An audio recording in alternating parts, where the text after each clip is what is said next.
শুভেচ্ছা সবাইকে। আজকে আমাদের 20তম ক্লাস, 20তম। বলতে বলতে অনেক সময় লাগলো। এটা তো আসলে গত মাসে হিসেবে শেষ হয়ে যাওয়ার কথা। এই বই যত ডিলে করলো। হ্যাঁ, যাই হোক, আমারও একটা নতুন অভিজ্ঞতা। মানুষেরও কিছু তো অবশ্যই প্রাপ্তি। সব মিলে একটা ভালো কিছু হয়েছে, প্রত্যাশা করি আরো ভালো কিছু হবে। তো আমরা মোটামুটি পার্সোনাল ট্যাক্স রিটার্ন পর্যন্ত পৌঁছাইছি। আর কর্পোরেট ট্যাক্সের ক্ষেত্রে বেশ কিছু কার্যক্রম দেখেছি। আজকে অ্যাসেসমেন্ট পার্টটা দেখবো যে কিভাবে তারা, আমরা একটা রিটার্ন সাবমিট করি এবং তারা কিভাবে অ্যাসেসমেন্ট করে। হ্যাঁ, কোম্পানি অডিটেড অ্যাকাউন্টসও দেখাবো আর অ্যাসেসমেন্টও দেখাবো। তবে শর্ত হয়েছে, এখনো কিন্তু আমি এটারে কোনো কিছু মানে বাদ দিতে পারি নাই, রিয়েলটাই দেখাবো। আপনারা দাদা হয়তো নমস্কার। এটা ডিসক্লোজ করবেন না। রেলওয়ে ইস্যু, দাদা নমস্কার। সিক্রেট জিনিস। নমস্কার। খুব সিক্রেট জিনিস, তাও দেখাচ্ছি।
অ্যাসেসমেন্টটা রানিং, একটা রানিং পাওয়ার টাফ আছে।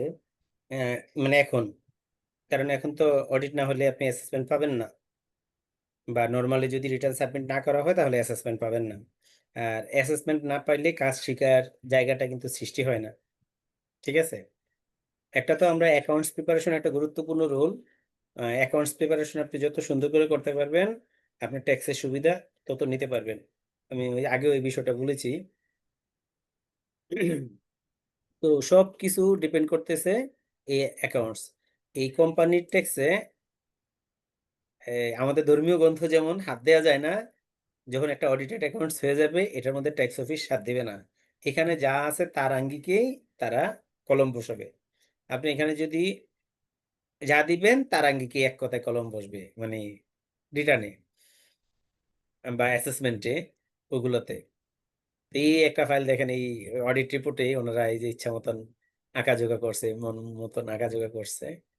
তো এখানে মূল বিষয়গুলো কি? মূল বিষয় একটা হলো আমার সেলস রিকগনাইজড। তো সেলস রিকগনাইজড করতে গেলে যে ইস্যুটা থাকে, কোনটা অনুযায়ী সেলস রিকগনাইজ করা হয়? ব্যাট রিটার্ন অনুযায়ী, না ব্যাংক ডিপোজিট অনুযায়ী, না ক্যাশ ব্যাংক ডিপোজিট অনুযায়ী, না মন গড়া? যে কোনো একটা স্ট্যান্ডার্ডে আমাদেরকে যেতে হবে।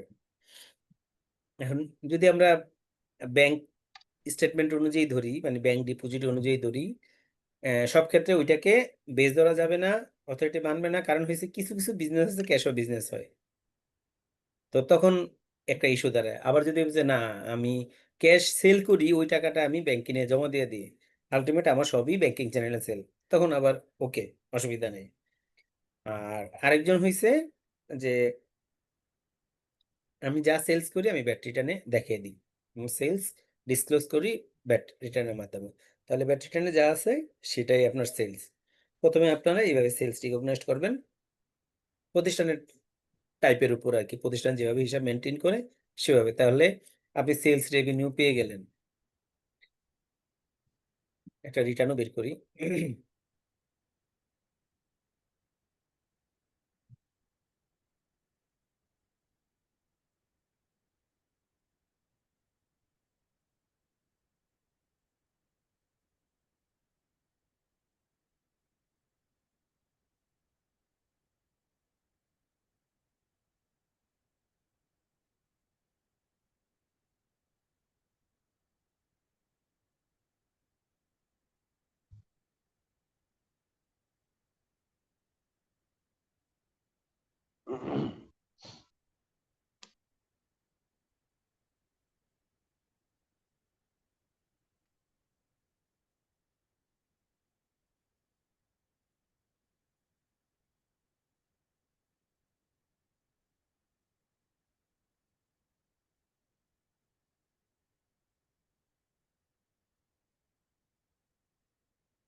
কোনটা পেজে আছে, সব তো রিটার্নের কপি রাখি নাই।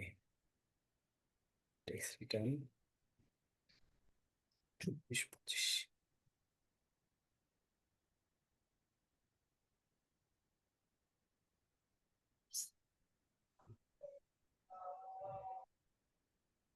এই যে আমি ওই যে আগেই দেখাইছিলাম যে কোম্পানির রিটার্নে কিন্তু কোনো কাজ নাই।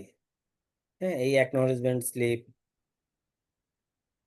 তারপরে ফার্স্ট পেজ, মানে বেসিক তথ্যগুলো, ওই কোম্পানির নাম, TIN number, BIN number, DBC number, যে অডিট রিপোর্টটা হবে, DBC number, circle, zone, assessment year, income year period, আর রেসিডেন্সিয়াল স্ট্যাটাস, অ্যাড্রেস, আর আছে ইনকর্পোরেশন নাম্বার, ইনকর্পোরেশন ডেট, আর কি কি আছে। তো এই আর এই রিটার্নের মধ্যে যে তথ্যগুলো আসে, এখানে কিছু আসে না, নট অ্যাপ্লিকেবল। যেখানে আসে আসবে, না হলে না। আর মূল যেই জায়গাটা, এইগুলো আসলে এই জায়গাগুলোতে অ্যাজ পার অডিট রিপোর্ট, এটা লিখে দিলেই কাজ শেষ। অ্যাজ পার অডিট রিপোর্ট, এখানে হাতে লিখতে হয় না আর। লিখলে আপনাকে না করবে না কেউ, লিখতে গেলে ভেজাল, কি দরকার আছে, অডিট রিপোর্ট লিখে দিলে যেহেতু হয় তাই। কারণ এই এই রিটার্নের উপর ভিত্তি করে কিন্তু অ্যাসেসমেন্ট হয় না। এখানে কি আছে না আছে দেখারও দরকার নাই। দেখবে তারা অডিট রিপোর্ট, অডিট রিপোর্ট দেখে অ্যাসেসমেন্ট করবে। আপনি রিটার্ন দেখবেও না। এই রিটার্ন একটা মানে প্রুফ, একটা প্রেসক্রাইব ফর্মে গভর্নমেন্টকে আপনি জমা দিয়েছেন, এটা হলো বড় প্রুফ। তারপরে যে যে ডকুমেন্টস সাবমিট করা হয়, সেই সেই ডকুমেন্টস। আর এইটাতে একটা কাজ আছে, ট্যাক্স কম্পিটিশন। এই এটা যদি এটা বের করি, অডিট রিপোর্টটা বের করি, থাকার কথা 24, 23, 24 পিআইটি শিডিউল।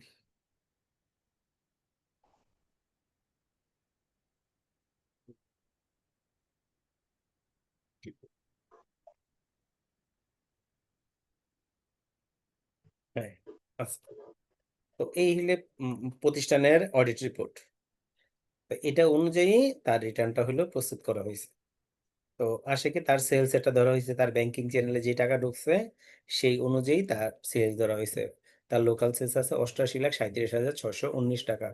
আপনি যদি এবার রিটার্নে দেখেন তার সেলস,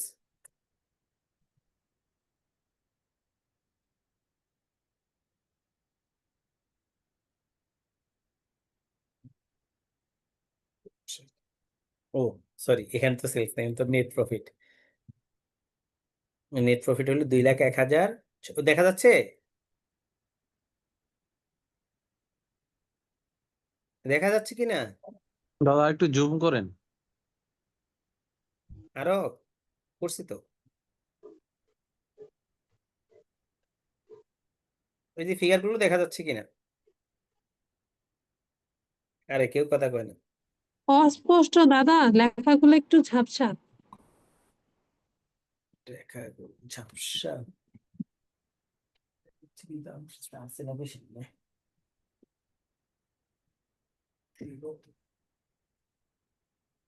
আচ্ছা, যেমন স্ক্যান করা হয়েছিল সফট কপি তো ওইটাই রাখা হয়েছিল।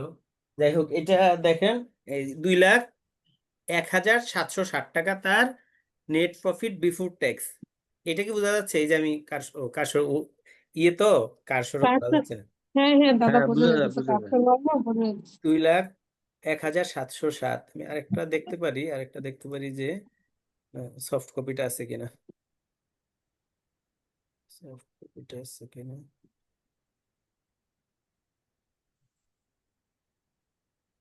24।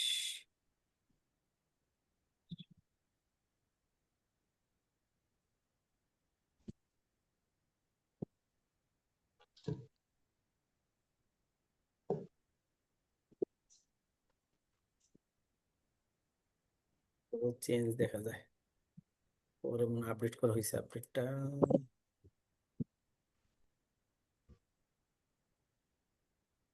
না, ওইটা দিয়ে কাজ করি। আপনারা কাজ করবেন অডিট রিপোর্ট নিয়েই। এই অডিট রিপোর্টে ধরলাম যাই বোঝা যাচ্ছে তা থেকে আমরা দেখি এই 2,01,760 টাকা, তার মানে এটাই তার ইনকাম।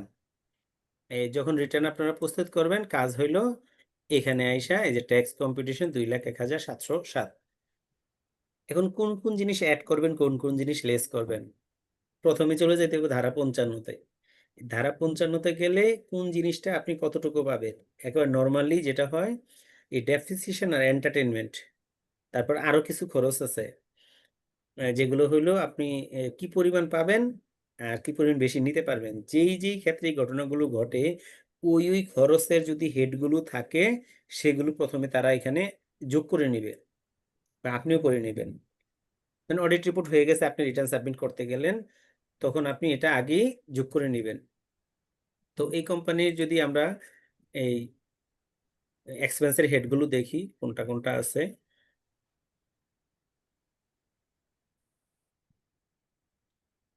আছে স্যালারি, ফেস্টিভ্যাল বোনাস, তারপরে এন্টারটেনমেন্ট খরচ, মোবাইল বিল, ইন্টারনেট বিল, electricity bill, factory rent, medical expense, labour charge, ওয়াসার বিল, ডেপ্রিসিয়েশন এক্সপেন্স, এটা আছে।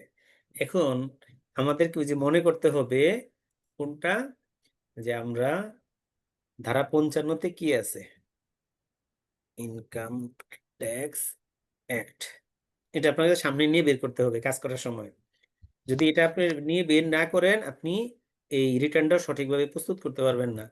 কেন, আপনি ট্যাক্স কম্পিউটেশনের সময় এটা দেখতে হবে আপনি কোন খরচটা ডিজেলাও করবে, কোন খরচটা করবে না, এবং কোন কন্ডিশনে ডিজেলাও করবে, আর কোনটা আপনি মোটামুটি রিস্ক নিয়ে সাবমিট করে দিবেন। এই কাজটুকু আপনাদেরকে কিন্তু তখন করা লাগবে। 55, 54, 55, এই যে দেখেন বলছে টিডিএস কাটতে হবে, নাহলে খরচ ডিজেলও করে দিবি, এটা সহনীয়, অসুবিধা নাই। এটা আমরা টিডিএস দিয়ে দিব যখন রিটার্ন সাবমিট করি। কোনো ফার্ম বা ব্যক্তি সংঘ কর্তৃক ফার্মের অংশীদার বা ব্যক্তি সংঘের কোনো সদস্যকে প্রদত্ত সুদ, বেতন, কমিশন, যেহেতু এটা লিমিটেড প্রতিষ্ঠান এটার সাথে কোনো কানেক্টিভিটি নাই। কোনো কোম্পানি কর্তৃক sponsor, share holder, director share holder বা প্লেসমেন্ট শেয়ার হোল্ডারকে পরিচালক কোনো কমিশন বা ডিসকাউন্ট প্রদান, তাহলে দেখতে হবে যে এটা আছে কিনা, মানে ডিরেক্টর শেয়ার হোল্ডারকে কোনো কমিশন বা ডিসকাউন্ট দিয়েছে কিনা, যদি দেয় সেটা আসবে। তো যদি আমরা এটাতে দেখি এরকম কিছু আছে কিনা, তাই ওকে। তারপরে ঘ, ধারা 32-এর ব্যাখ্যাতে সংজ্ঞাতে পার্কুইজিট বাবদ কোনো কর্মচারীকে 20 লক্ষ টাকার অতিরিক্ত কোনো অঙ্ক দিয়েছে কিনা। তো পার্কুইজিট বাবদ কি, ধরি আমরা যে গাড়ি সুবিধা দিই, হাউস রেন্ট সুবিধা দিই, অন্যান্য আরো বেশ কিছু সুবিধা আছে সেগুলো যদি দিই তাহলে আসবে। তো আমরা যদি এটাতে দেখি এই জিনিসগুলো এখানে নাই। ছোট প্রতিষ্ঠান আসলে পার্কুইজিট দেওয়ার কম, বড় প্রতিষ্ঠান হলে অবশ্যই আসবে। তারপরে বলছে রয়্যালটি, লাইসেন্স ফি, কারিগরি ফি, সেবা ফি, এই সমস্ত কিছু এগুলো এটাতে নাই। তারপরে বলছে বাংলাদেশে নিবন্ধিত নহে এরূপ কোনো কোম্পানি কর্তৃক নির্বাহকৃত, মানে বিদেশি মাদার কোম্পানি বাংলাদেশে কোনো শাখা অফিস থাকলে তখন এটা এরকম না। ব্যবসায়িক প্রয়োজনে বিদেশে ভ্রমণ সম্পর্কিত ব্যয়ের ক্ষেত্রে, ব্যবসায়িক কাজে যদি কোনো মালিকরা বা কেউ ট্যুরে যায় সেক্ষেত্রে খরচ সংক্রান্ত ইস্যুতে এই টাইপের খরচও এখানে নাই, ফরেন ট্যুর নাই। তারপর আপ্যায়ন ব্যয়, আপ্যায়ন ব্যয় কমনলি মোটামুটি সব প্রতিষ্ঠানে থাকে। আপ্যায়ন ব্যয় হিসাবে নিম্নবর্ণিত অঙ্কের অতিরিক্ত অঙ্ক, আপ্যায়ন ব্যয় বিয়োজন ব্যতীত নিরূপিত ব্যবসা আয়ের প্রথম 10 লক্ষ টাকার 4% আর পরবর্তী অঙ্কের 2%।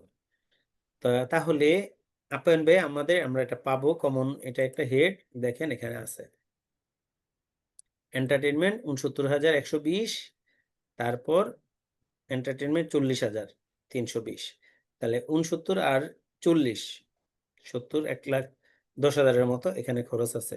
আপনার লাভ কিন্তু 2 লাখ টাকা, তা এটা একটা ইস্যু আছে। তারপর একটা পাইলাম আমরা, তাহলে এটা ক্যালকুলেশনটা করব একটু কি তো দাগে রাখতে পারি। ফ্রি স্যাম্পল, এই প্রতিষ্ঠানের স্যাম্পল নাই, যাদের স্যাম্পল আছে তাদেরটা আসবে এই ইন্ডাস্ট্রি অনুযায়ী কিন্তু আলাদা আলাদা করা। ৩টা ইন্ডাস্ট্রিতে আলাদা আলাদা করা। ওকে। নাই বিজ্ঞাপন ব্যতীত অন্যান্য প্রচারণামূলক ব্যয়। তাহলে দেখি এটা আছে কিনা প্রচারণামূলক ব্যয়। ফ্যাক্টরি ওভারহেড তো থাকবে না, থাকবে administrative audit fee, mobile bill, internet bill, and বিভিন্ন expense, travelling expense, entertainment, licence, renewal fee, প্রিন্টেশন না। ওইরকম তার মার্কেটিং কোনো খরচ নাই। কর্মচারীর চাকরি হইতে আয় বলে বিবেচিত এরূপ কোনো অর্থ যদি ব্যাংকিং মাধ্যমে পরিশোধ করা না হয়। এখন আসেন, তাহলে স্যালারি দিয়েছে, এই স্যালারির টাকা তারা ব্যাংকিং মাধ্যমে পরিশোধ করেছে কিনা এটা জানতে হইব। এখন যদি জানেন তাদের, তাহলে এখানে পাবেন কোথায়? তাদের ব্যাংক স্টেটমেন্ট অ্যানালাইসিসে। এখন যদি তার ব্যাংক স্টেটমেন্ট ধরেন, দেখেন তার এই ব্যাংক স্টেটমেন্ট এই ইয়ারের ক্যাশ উইথড্রন শুধু আছে, ব্যাংক চার্জ আছে, কন্ট্রা আছে, আর কিছু নাই। মানে কোনো খরচ সে চেক দিয়ে করে নাই, অ্যাকাউন্টস পে চেকের মাধ্যমে করে নাই, সব ক্যাশ টাকা করেছে। টাকা উঠাইছে, উঠাইয়া বেতন দিয়েছে, টাকা উঠাইয়া ভাড়া দিয়েছে, যা ইচ্ছা তাই করছে। তাহলে তো আপনার এটা কি এই জায়গাতে একটা মাইর খাইলে না? আইনের হ্যাঁ ব্যত্যয় ঘটছে দাদা। কিনা? পুরোপুরি জি। ঘটছে। তো চাইলে ডিসিটি এই পুরো খরচটা ডিজেলও করে দিতে পারবে। এখন আপনি কাজ করবেন, আপনি যদি বলেন যে এটা আমি এই রিটার্ন করবো না, তাহলে তো হবে না। এদের অডিটেড অ্যাকাউন্ট যেমন না আছে, আপনার ওইভাবে ধরেই কাজ করা লাগবে, কিচ্ছু করার নেই। ওকে, এটাও একটা ব্যত্যয়। যাই হোক, তারপরে কোনো পরিশোধ যাহা ভাড়া হইতে আয়, এটাও ব্যাংকিং মাধ্যমে পরিশোধ করতে হবে। তারা ভাড়া খরচও দেখাইছে, রেন্ট আছে, এই যে ফ্যাক্টরি রেন্ট 1,89,000। তারপরে এখানে রেন্ট আছে 1,08,000। তো 2,89,800 টাকা ভাড়া খরচ দেখাইছে। এটা আরেকটা আছে, এটা এক্সেপশনাল, এটা বাদ দিয়ে এটা হয় নাই। তারপরে এটা দাখিল প্রমাণপত্র, সাপ্লায়ারে যে পেমেন্ট দিছে তাদের কাছ থেকে যদি রিটার্ন দাখিলের প্রুফ না নেয়, সেই ক্ষেত্রেও এটা ডিজেলও করতে পারবে এই খরচ। ওটা বাদ দিলাম, তো অনেক পরের ইস্যু। মূলধনী প্রকৃতির কোনো ব্যয় এরকম কিছু নাই, কোনো বিয়োজন এটা নেই, ব্যবসায়িক কর্মকাণ্ডের সহিত সম্পর্কিত এরকম কিছু নাই। ওকে। আর এর বাইরে কি আছে? আরেকটা আছে হলো ডেপ্রিসিয়েশন, এটা হলো এর আগে। ডেপ্রিসিয়েশন একটা আছে। মোটামুটি এই প্রতিষ্ঠানে বলতে গেলে একটা, এই খরচগুলো ব্যাংকিং চ্যানেলে হয়েছে কিনা এক, দ্বিতীয়ত হইলো তার ওই যে স্ল্যাবের মধ্যে কোনটা কোনটা পড়বে, এন্টারটেনমেন্ট পড়ছে আর ডেপ্রিসিয়েশন পড়ছে, 3টা জিনিস এ ধরেন পড়ছে। আর কিছু কিছু খরচ আপনি এমনি দেখাতে পারবেন। তারপরে টিডিএস কাটা প্রয়োজন ছিল, কাটছে কিনা, না কাটলে কেটে জমা দিতে হবে। তো এইটা যখন ক্যালকুলেশন রিটার্নটা প্রস্তুত করতে গেলাম, তার নেট প্রফিট নিয়ে আসলাম, তার ডেপ্রিসিয়েশন যা দেখাইছে 2,54,438 টাকা। 2 লাখ, এই যে দুইটা ভাগ, এখানে 1,27,219, 1,27,219, মানে 2,54,438। দেখেন 2,54,438 এগুলো যোগ করছে। যোগ কেন করছে? যোগ করার কারণ হইলো নেট ইনকাম যখন বের করছে, প্রফিট বিয়োগ করে করছিল না? কি বলেন? ফাইন্যান্সিয়াল স্টেটমেন্ট যখন প্রিপারেশন করছে, খরচ বাদ দিয়েই তো করছিল নাকি? নেট প্রফিট বের করছে। জি জি জি দাদা। কনফিউশন আছে নাকি? জি না। আরে জোরে বলেন। জি না দাদা। একা এখানে কয়জন মানুষ আছে? আমরা একজনই শুধু বলতেছে। হ্যাঁ হ্যাঁ, কনফিউশন থাকলে হইব না তো। না দাদা, ঠিক আছে। আমরা যখন ফাইন্যান্সিয়াল স্টেটমেন্ট প্রস্তুত করছি, খরচগুলো সব বাদ দিয়ে নেট প্রফিট বের করছি। তা এখন খরচ যদি আমি এটা আহ, আগে বাদ দিয়ে দিয়েছি, এখন যদি বাড়াইতে যাই অবশ্যই কি করতে হইব? যোগ করতে হইব। সেই জন্য আমরা এখানে যোগ করলাম, এই দুইটা যোগ করলাম। তাহলে আমার নেট প্রফিট বেরো। যদি আমি খরচ না দেখাইতাম বেড়ে যেত না? এই সেম ঘটনাটা এখানে ঘটাইলাম। এখন আমার নেট প্রফিট হয়ে গেছে 5,65,585 টাকা। এখন এখন অ্যাকচুয়াল যেটুকু হওয়ার কথা সেইটুকু আমি বাদ দিব। এই ডেপ্রিসিয়েশন আর একটা শিডিউল করে এটা করছি। আমরা ওই যে আগে আলোচনা করছিলাম, ডেপ্রিসিয়েশনের ক্ষেত্রে হবে কি, 3টার মানে অ্যাকাউন্টিং স্ট্যান্ডার্ডের সাথে ট্যাক্স অফিসের সাথে 3টা জায়গায় ডিফারেন্স। এক, আপনি যেদিনই পারচেজ করেন না কেন ১ বছরের ডেপ্রিসিয়েশন ক্যালকুলেশন হয়। ২ রেটের মধ্যে ৩য় তফসিলে যে রেট আছে সেই রেট অনুযায়ী করতে হবে। অ্যাকচুয়াল যদি কম হয়, বেশি হয় সেটা ইফেক্ট না। ৩ এটা হলো রিডিউসিং মেথড। আমরা কিন্তু স্ট্যান্ডার্ড রেট মেইনটেইন করি। স্ট্রেট লাইন মেথড মেইনটেইন করি। আর এখানে হলো রিডিউসিং। এদের ভাষায় কোনোদিন কোনো অ্যাসেট ডেস্ট্রয় হইব না। এটা চলতেই থাকবে। আমারও। তো এই ৩ টা পার্থক্য। তো সেইজন্য এটা আলাদাভাবে করা হয়। আলাদাভাবে করা হইছে। তো এখান থেকে ডেপ্রিসিয়েশন তাদের মতো করে রেট বসায়া করা হইছে। এই প্রতিষ্ঠান অ্যাসেট কিনছে, জীবনে কোনোদিন ডেপ্রিসিয়েশন করে নাই। এই ১ম করা হইছে। করে এইটা করলো, তার ডেপ্রিসিয়েশন আসলো ২,৪৯,৯৪১ টাকা। আর আগে ছিল ২,৫৪,৪১৯ টাকা।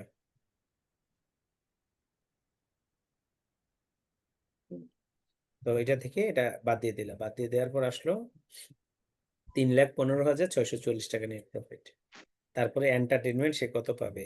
Annexure B. ৩,১৫,৬৪৪ টাকা এখন হইলো নেট প্রফিট আছে। এখান থেকে ফার্স্ট স্ল্যাব এই যে প্রফিটটা হইছে এটা ওই আগেরটার মতো ক্যালকুলেশন করা যাবে না। এর প্রথম স্ল্যাব 4%, পরের স্ল্যাব হইলো যাই হয় 2%। তাহলে ৩,১৫,০০০ ১০,০০,০০০ টাকা পর্যন্ত যেহেতু 4% আসে ১২,৬২৬ টাকা। এখন এখানে ১২,৬২৬ টাকা বাদ দিয়ে ৩,০৩,০১৮ টাকা তার নেট প্রফিট। আর আপনার যে ছিল অ্যাকাউন্টস ছিল, অডিট রিপোর্টে ছিল মাত্র ২,০১,০০০ টাকা।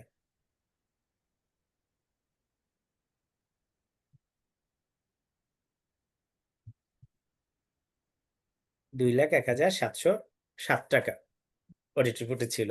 দেখেন চেঞ্জ হয়ে গেছে। এখন কি তাহলে এই ক্যালকুলেশন এখানে যে প্রভিশন করছে ওইটার প্রভিশনও তো পার্থক্য হয়ে যাইব। ওকে। এখন হলো ট্যাক্স কম্পিটিশন। আমরা জানি কয়টা মেথড? ৩ টা। এই যে যেটা করেছে ১৬৩ ইমপ্লিমেন্ট। প্রথম গ্রস একটা হ্যাঁ, টার্নওভার। একটা হলো টার্নওভার ট্যাক্স, একটা রেগুলার ট্যাক্স আর একটা হলো minimum tax. Minimum advance tax যেটা দিয়ে আসছে আরকি, যেটা মিনিমাম প্রযোজ্য। তো এই ৩ টার মধ্যে যেটা বড় সেটাই আসবে। ওনার অ্যাডভান্স ট্যাক্স, মিনিমাম ট্যাক্স যেটা দিয়েছিল সেক্ষেত্রে হলো ২,০১,৬৯৮ টাকা। মানে সোর্সে কেটে রেখেছে। আর অ্যাডভান্স ট্যাক্স রেখে দেন মিনিমাম একটা। তারপর টার্নওভার ট্যাক্স তার ৮৮,৩৭,৬১৯ টাকা 0.6%, ৫৩,০২৬ টাকা। আর তার নেট প্রফিট হইছে ৩,০৩,০১৮ টাকা, ২৭.৫% আসে ৮৩,৩৩০ টাকা। তাহলে তার এখানে ফাইনাল ট্যাক্স কত? ২,০১,৬৯৮ ২,০১,৬৯৮ টাকা গত বছরের অনুযায়ী। ঠিক আছে? এখন এই বছর আমাদের কি হবে? এই বছর এখানে হবে তার রেগুলার ট্যাক্স আসছে কত? রেগুলার ট্যাক্স ধরবে। রেগুলার ট্যাক্স আসছে ৮৩,৩৩০ টাকা।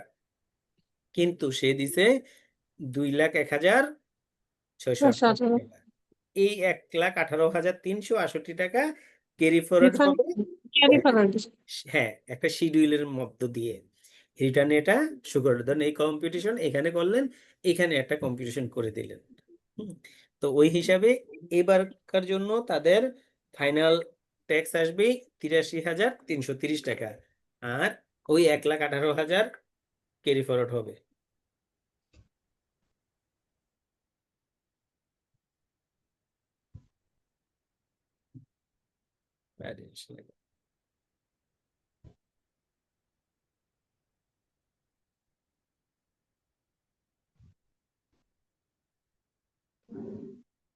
এই রিটার্নের কাজ। এই কিন্তু রিটার্ন শেষ। এই তথ্যগুলোই আপনার এই দ্বিতীয় পেজে আসে।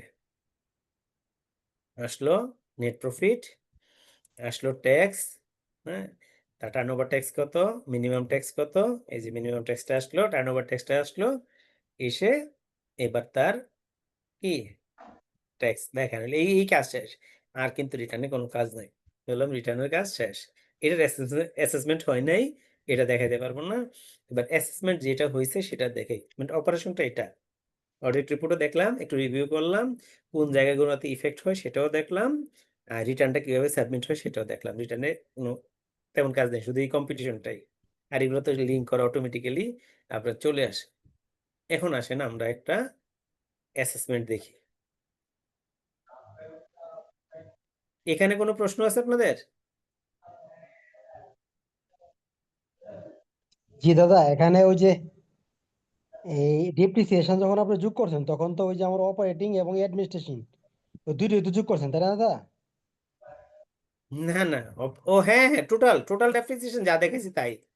হ্যাঁ, আর ওই যে ইয়াটা একটু কিনা বলে আর একটু বললে একটু ভালো হতো, যেটা আপনি ওই যে কিনা বলে এন্টারটেইনমেন্টটা, ঠিক আছে, এটা যদি একটু যদি রিভিউ করে দিতেন তাহলে মনে হয় একটু ভালো হতো। এন্টারটেইনমেন্টে দেখেন কি বলছে।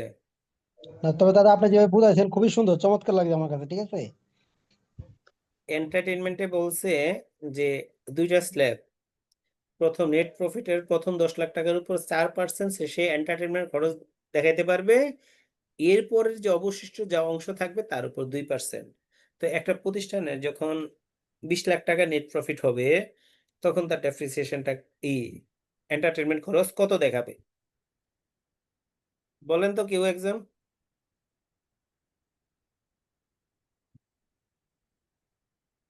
ধরেন 20 লাখ টাকা। আর একটু ক্লিয়ার করে দিই, এখানে আরেকটা মারপেস আছে। কখন আপ্যায়ন ব্যয় বিয়োজন ব্যতীত নিরূপিত ব্যবসায়ের প্রথম 10 লক্ষ টাকা 4%, ঠিক আছে। এখন অ্যাকাউন্টস করার পর তারা দেখলো তার 20 লাখ টাকা নেট প্রফিট হয়েছে, হ্যাঁ, আর এন্টারটেনমেন্ট খরচ দেখানো আছে ধরেন 1,25,000 টাকা। এই 1,25,000 টাকা দেখানোর পরে 20 লাখ টাকা হয়েছে। এখন এটার হলো আমরা এন্টারটেনমেন্ট খরচ বের করব। ওটা তাহলে তাহলে স্যার কি করতে যোগ হইব? করতে হবে, ওটার সাথে দুটো যোগ এটার হবে। প্রথম হইলো এটার সাথে এটা যোগ করতে হবে, জি জি ঠিক আছে। কনফিউশন আছে? জি জি জি না দাদা, ক্লিয়ার। Confusion fine. তারপরে এটার আমরা দুইটা স্ল্যাব ভাগ করব, একটা হলো 10 লাখ, 10 লাখ, আর একটা এটার উপর তার রেস্ট অফ অ্যামাউন্ট, তাহলে একটা হলো 4%, আর এটা এটা হচ্ছে নিচেরটা হচ্ছে 2%। হ্যাঁ, তাহলে এটা গুণ এটা,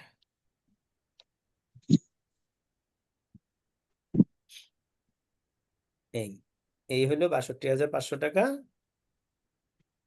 আপনার খরচ দেখাতে পারবো। সে তাহলে 1,25,000 টাকা যদি সে আগে দেখিয়ে থাকে, এখন ঘটনাটা কি হইব, এই 20 লাখ থেকে প্রথমে এটা যোগ হইব 20 লাখের সাথে, যোগ হইয়া এইটা বিয়োগ হইব, ও আচ্ছা আচ্ছা আচ্ছা। এইটা মাইনাস এইটা। এখন কিন্তু তার নেট লাভ বেড়ে হয়ে গেল কত, 20,62,500 টাকা। পাঁচ। আর যদি এটা ধরেন চেঞ্জ হয়, এটা তো একটা 1,50,000 ধরেন, 1,50,000 ধরলে সিনারি চেঞ্জ হয়ে যাচ্ছে। এই 20,87,000 টাকা তার নেট প্রফিট। আশা করি ক্লিয়ার। জি দাদা, জি ধন্যবাদ দাদা, খুবই ক্লিয়ার হলাম। ওকে, এখন আমরা দেখব একটা অ্যাসেসমেন্ট।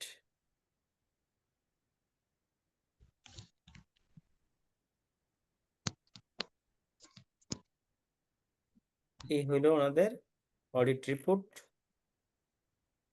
অডিট রিপোর্টটা একটু এক নজর দেখি। তাদের ব্যালেন্স শিট, তারা লসে আছে মোটামুটি 1,27,87,089 লাখ, সরি 1,27,89,967 টাকা। আর নেট লস 85,46,46,980 টাকা তার নেট লস হয়েছে। আর তার নেট রেভিনিউ আছে 17,07,445 টাকা। তো প্রথম যদি আপনি খালি চোখে দেখেন এই প্রতিষ্ঠানটা আছে লসে, তার কি রেগুলার ট্যাক্স কিভাবে ক্যালকুলেশন করবেন? রেগুলার ট্যাক্স আসবে, তার রেগুলার ট্যাক্স আসবে কিনা? হ্যাঁ, তো লস তো দাদা। দাদা লস থাকলেও তো ওই যে এই রেগুলার একটা ট্যাক্স, রেগুলার ট্যাক্স এখানে কিন্তু শব্দ তিনটা। একটা রেগুলার ট্যাক্স, একটা মিনিমাম ট্যাক্স, একটা কি টার্নওভার। Turnover tax. তো যদি হয় তাহলে এই ক্ষেত্রে ওনার যে লস আছে রেগুলার ট্যাক্স প্রযোজ্য হবে। রেগুলার ট্যাক্স হলো রেগুলার অপারেশন থেকে যদি ইনকাম হয় সেটা। তো ওনার রেগুলার অপারেশন থেকে কোনো ইনকাম হয়েছে? জি না, লস। হয় নাই, তার মানে তার রেগুলার ট্যাক্স নাই। ঠিক আছে, একটা জি অপশন জি, তার বাদ। তাহলে তার একটা আসবে কি টার্নওভার ট্যাক্স, টার্নওভার ট্যাক্স ১৭ আসবে। লাখ ৭,৪৪৫ টাকার উপর। আর আরেকটা আসতে পারে কি মিনিমাম ট্যাক্স কোথায় কত কেটে রাখছে। ঠিক আছে, তারপরে দেখবে এটা হলো রেভিনিউর উপর ট্যাক্স কম্পিটিশন একটা। আর দুইটা ঘটনা ঘটে বেশি। একটা হইলো রেভিনিউর উপর ট্যাক্স কম্পিটিশন, আরেকটা হইলো তার খরচ যা দেখাইছে ওগুলোর উপর টিডিএস বিডিএস যা প্রযোজ্য আছে দিয়েছে কিনা। তারা এখন বিডিএস দেখে না, আগে দেখতো, এখন দেখে টিডিএস। ট্যাক্স অথরিটি শুধুমাত্র টিডিএস দেখে, আর ভ্যাট অথরিটি বিডিএস দেখে, তারা টিডিএস দেখে না।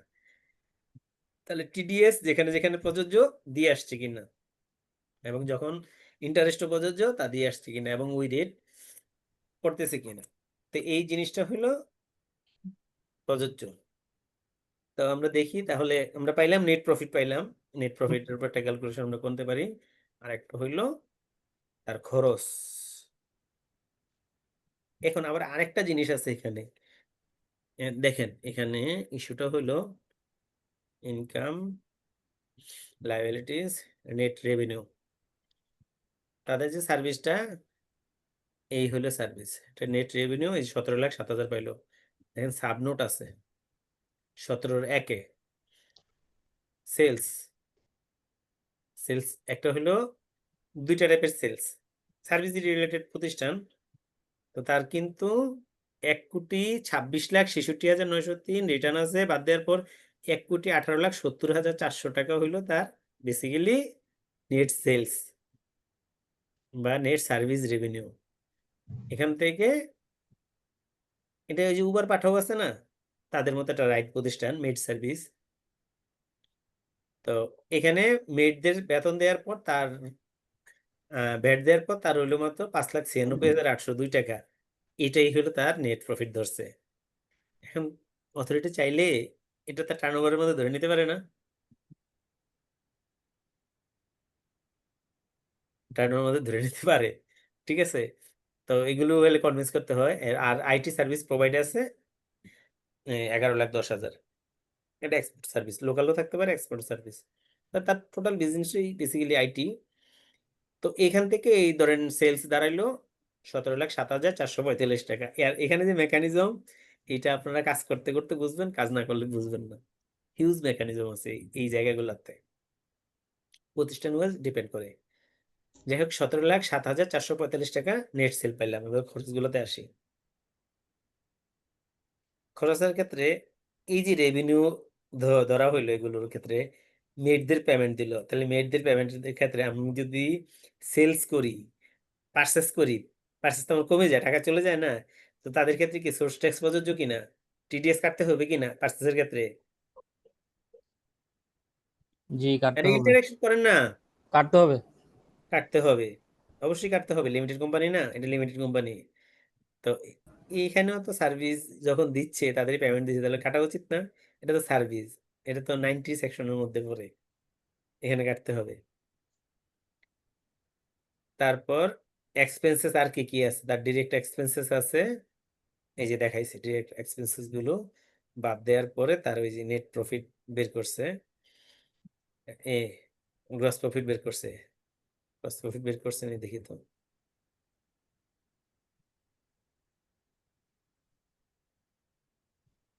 হ্যাঁ, ডিরেক্ট এক্সপেন্স বাদ দেওয়ার পর 4,32,000 বাদ দেওয়ার পর গ্রস প্রফিট ১২,৭৪,৭২৭ টাকা। এর আগের বছর ৩,২৪,৬৭৬ টাকা।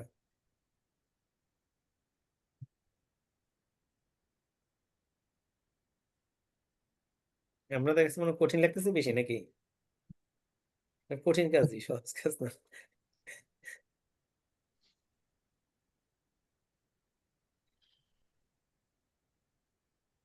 এখন দেখেন তার এই যে খরচের হেডের অভাব নাই।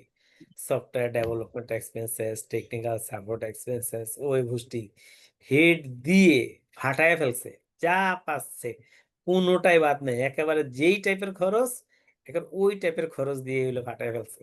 এখন এত টাইপের খরচ দিছে, এত টাইপের তারা কি দেখেন 3%, 3%, 10%, হ্যাঁ, তারাও লিখে ফাটিয়ে লাইছে। তো যেখানে যেখানে প্রযোজ্য, এখন আপনারা বুঝবেন কিভাবে কোনটাতে প্রযোজ্য কোনটাতে প্রযোজ্য না। বুঝতে হলে আপনাকে কি করতে হবে, আপনার এই খরচটা কোন টাইপের সেটা আপনাকে আগে জানতে হবে। যদি ওই খরচটা কোন টাইপের না জানেন, তাহলে কত রেট প্রযোজ্য সেটা কিন্তু আপনি জানবেন না। কি জানবেন? জি না দাদা, জানবো না।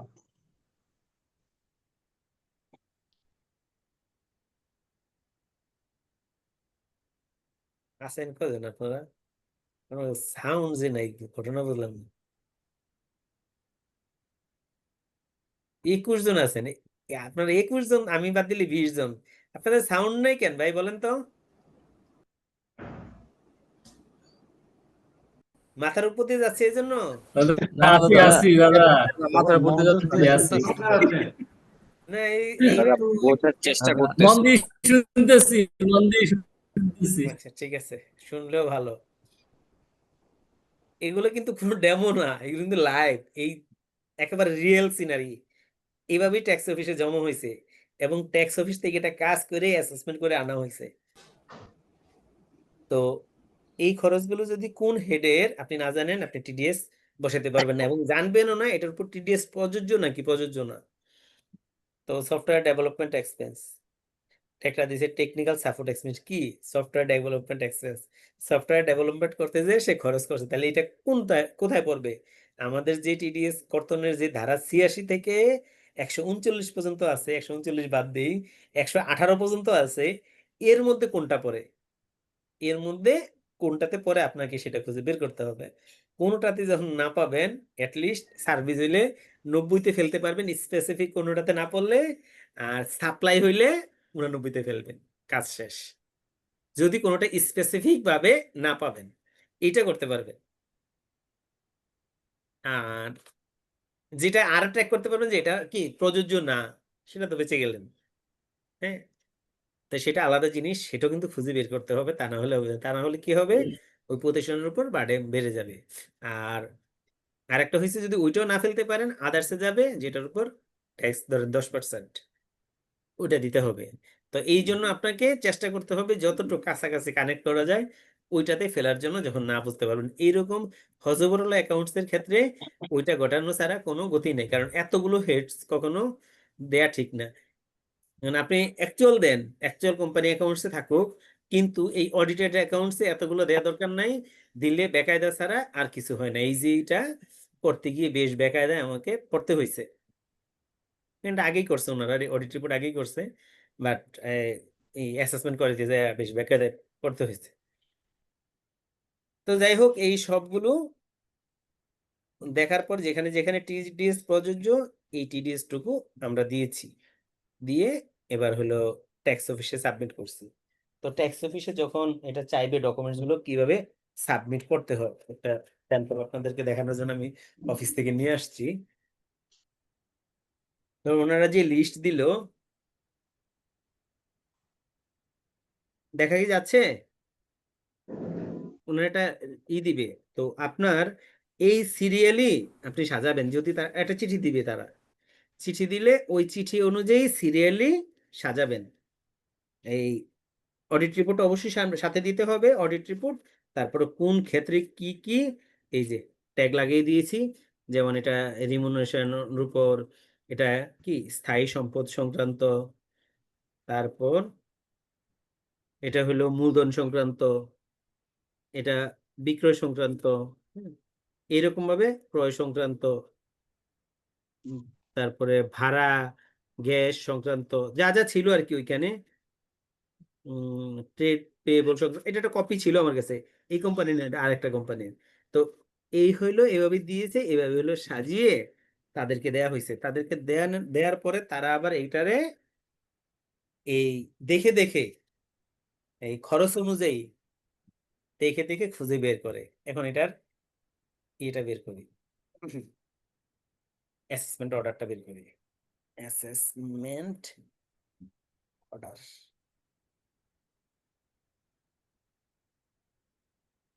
অ্যাসেসমেন্ট।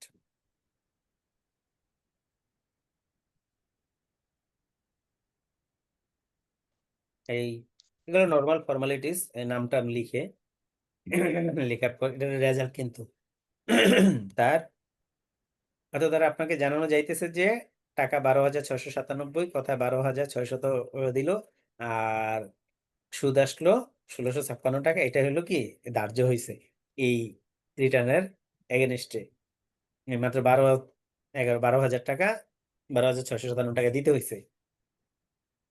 বাকিগুলো কি করতে হয়েছে দেখেন, কর নির্ধারণ আদেশ।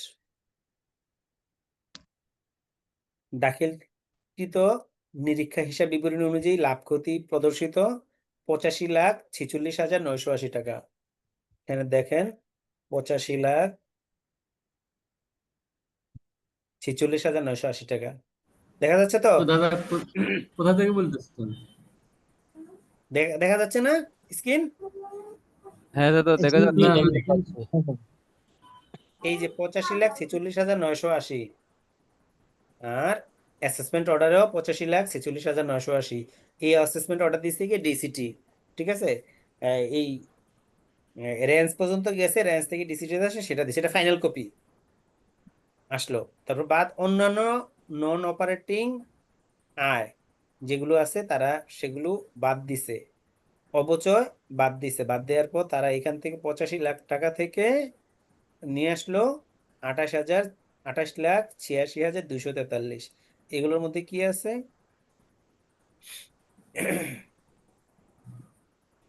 আদার ইনকাম 50,23,533, আর ডেপ্রিসিয়েশন আছে কোথায়? এখানে ডেপ্রিসিয়েশন নোট পাস 2,94,909, আর আছে অ্যামোর্টাইজেশন।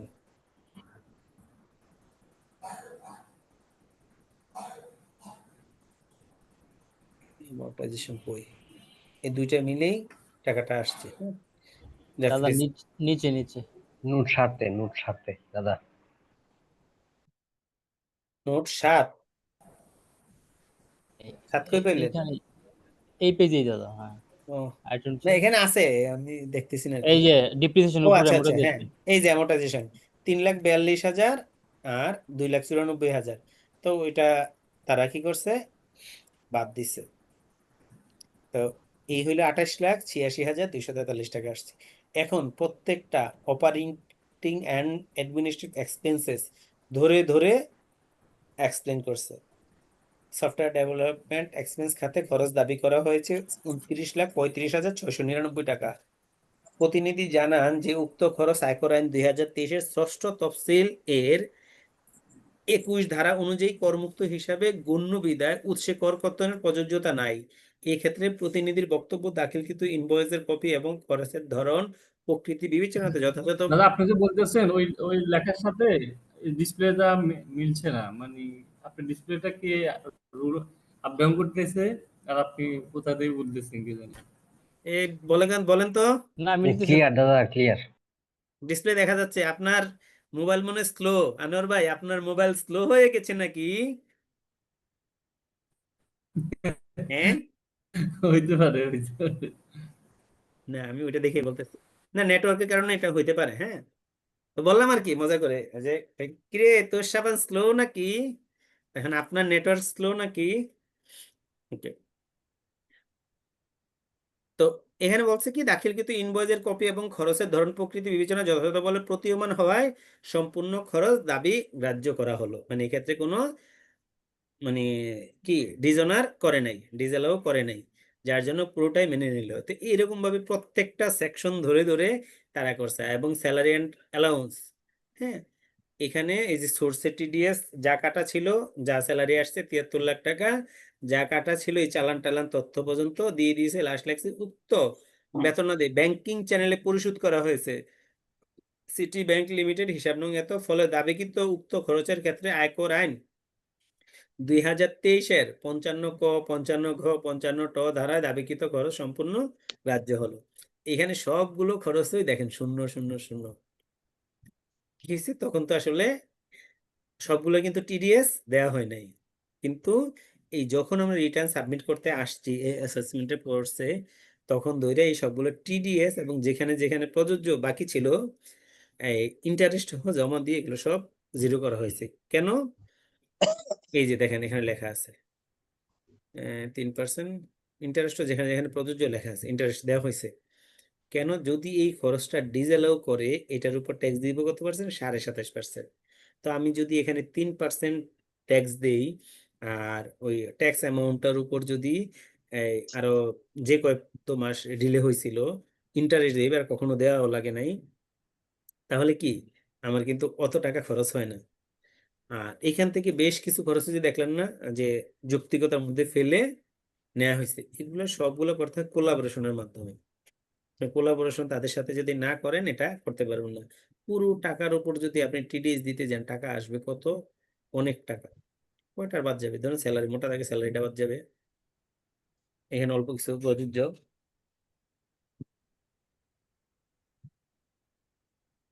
ডেপ্রিসিয়েশন বাদ যাবে, তো বাকি টাকার উপর মোটামুটি ভালোই প্রযোজ্য হবে।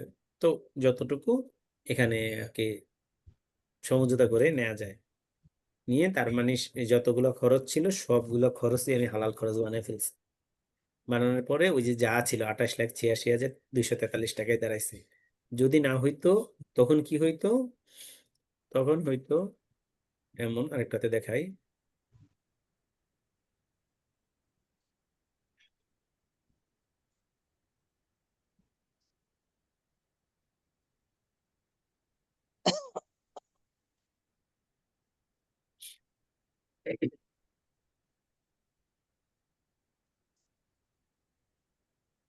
এই যে দেখেন এখানে অফিস ইউটিলিটি খাতে দাবিকৃত খরচ 5,32,840 টাকা।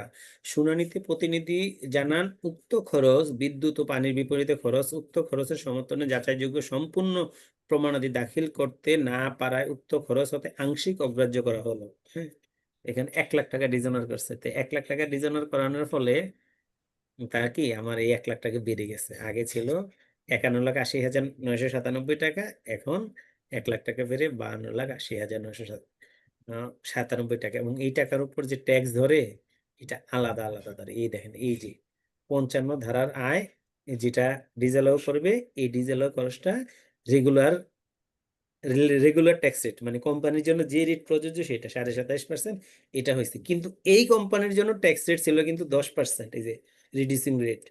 এক্সপোর্ট ওরিয়েন্টেড প্রতিষ্ঠান ছিল, তাদের জন্য 10% রেট, কিন্তু এটা যেহেতু ডিজেলও খরচ, এটার জন্য 27.5% রেট প্রযোজ্য। তো এখানে একটা ইস্যু আছে, যদি রিডিউসিং রেট হোক এবং অব্যাহতিও যদি থাকে, এখানে কিন্তু যখন খরচ ডিজেলও করবে 27.5% রেট প্রযোজ্য হবে। ওকে, তো এখানে আর কিছু তার আসে নাই, এটা চলে আসলো 28,86,000। এখন রেভিনিউ সংক্রান্ত পূর্ববর্তী 3টি কর বছর সংক্রান্ত তথ্য, এর আগের বছরের 20-21-এ কি ছিল, 21-22-এ কি ছিল, 22-23-এ কি ছিল, এটার একটা কি কম্পারিজন করছে। তারপর কম্পারিজন করে এটা ওনারা বের করলো। এই তথ্যাদি আরো ওনাদের যতটুকু প্রমাণ দরকার, ওনাদের তথ্য অনুযায়ী যেভাবে আর কি করদাতাকে ধরার চেষ্টা করলো। এটা সবসময় একই রকম হয় তা না, প্রতিষ্ঠান ওয়াইজ এটা আবার ভেরি করে এই জায়গাগুলোতে। মানে এটা একরকম হয়েছে, আপনার এই যে আরেকটা দেখাইলাম, এটা আবার কিন্তু আরেক রকম হয়েছে। তো এটা প্রতিষ্ঠান ওয়াইজ ভেরি করে। তারপরে অবচয় ব্যয় দাবি তৃতীয় তফসিল অনুযায়ী 3,21,666, 3,21,000। করদাতা কোম্পানি বিবেচনা অবশ্যই অবচয় বাবদ দাবি করেছেন 6,36,909 টাকা, কিন্তু আয়কর আইনের তৃতীয় তফসিল অনুযায়ী অবচয় হইল 3,21,600। দেখেন অর্ধেক কিন্তু নাই, প্রায়। তো এটা আবার তারা যোগ করলো, যোগ করে এই টাকা হইল। ব্যাংক সুদ পাইছে 1,756 টাকা, গলার কাটা উৎসে কর্তন 10%, 176 টাকা দিল। অন্যান্য উৎস হইতে করদাতা কোম্পানি বিবেচ্য কর বর্ষে অন্যান্য উৎস হইতে আয় প্রদর্শন করেছেন 897 টাকা, যাহা দাখিলকৃত নিরীক্ষা হিসাব বিবরণীতে দেয়া উল্লেখিত, যার সমর্থনে বিবরণী দাখিল উপস্থাপন করেছেন, যা পর্যালোচনা করে প্রদর্শিত অন্যান্য উৎস হইতে আয় মেনে নেওয়া হলো। 897 টাকা অ্যাড হইলো, এই দুইটা আয় হইলো অন্যান্য উৎস হইতে আয়। তারপরে প্রত্যেকটা ব্যাংক অ্যাকাউন্টের যে জের ছিল সবগুলো জের নিল স্টেটমেন্ট অনুযায়ী, পাশে বইসা বইসা বলছি, আসে ডাটা এন্ট্রি করছে বললো। এরপরে হলো ব্যাংকের যে অ্যানালাইসিস, কোনটা কি হয়েছে এই সব অ্যানালাইসিস তাকে দিতে হলো। অনেক লেনদেন হয়েছে ব্যাংকে, অনেক লেনদেন। তো এই লেনদেন 3,58,14,354 টাকা। সেলস রিকগনাইজড কত? 17 লাখ টাকা। তো এখানে কি কি হয়েছে এই সবগুলো এখানে তুলে ধরা হয়েছে। কন্ট্রা 1,58,000, ব্যাংক ইন্টারেস্ট ইনকাম 1,756 টাকা। আর এটা তো ক্রেডিট ফিগার ধরে সবসময়। ইন্টার ব্যাংক ট্রান্সফার, এক ব্যাংক থেকে অন্য ব্যাংকে 1,06,00,000। তারপরে ডিরেক্টর নিকট থেকে লোন গ্রহণ এবং পুনরায় পরিশোধ, এটা কোনোভাবেই হলো ছাড় দেয় না। মানে সবসময় এই ঘটনাটা ঘটায়, কিন্তু কিছু করার ছিল না, দিতে হয়েছে মিলানের জন্য। ক্যাশ জমা, শেয়ার মানি ডিপোজিট 1,11,00,000, পার্টির নিকট থেকে বিকাশ এবং নগদ মাধ্যম গ্রহণে জমা, অন্যান্য উৎস হইতে আয় বাবদ জমা, বিক্রয় বাবদ জমা, এক্সপোর্ট। তো এই হইল 3,58,14,354 টাকা দেওয়ার পর, মানে ডিপোজিট অ্যামাউন্টটা।